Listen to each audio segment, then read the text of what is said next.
Okay, so in the last video I told you guys not to lose this paper because we're going to use our high relief areas. We're going to use the paper to recreate those. And so I know that I want these to be carved down and I want maybe my mouth to stick up. So if I'm carving down any areas, I just use my ribbon tool. I started carving this one right here, or if I know I want this one carved down right here, I'm just going to use that and pull that up and obviously clean it up. I do want you guys to do the high relief first because carving in is better to do when it's leather hard, and so you just want to wait. To get your high relief areas, you can either roll out another 1/4 inch, which is what you guys rolled your slab out for this, 1/4 inch, or you can do 1/8. You can see that there's a big difference on this, on these two slabs, and so it just depends on how far you want something to stick out. So just like we transferred our face, we can reuse this. We don't have to retrace it with marker unless it doesn't show up. So I want to get this spot right here. I want to get my mouth onto this slab. So I'm going to smooth it out, touch it with just a little bit of water, and then I'm going to make sure that mouth section is on there. I'm going to press it.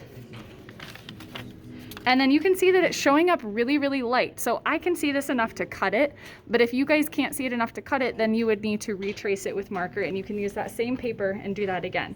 So that way I can cut this out.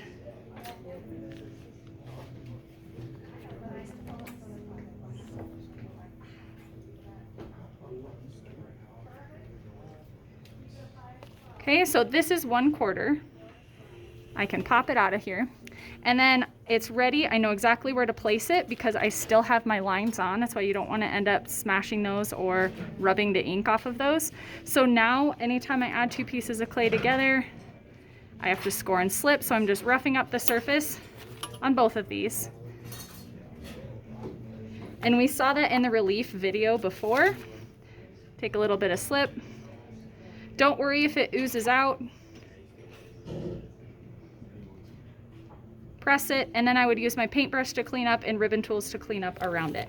So you can see that sticks out quite a bit. So some of you guys may opt to use the 1/8 of an inch. And then once you get all your high relief pieces on there, you can add some hand sculpted pieces as well, and then wait to carve until it's leather hard. And then you guys just be really careful when you're working with this on the hot mold so you don't change the shape. So every now and again, just make sure that it's in the shape that you want it to be in.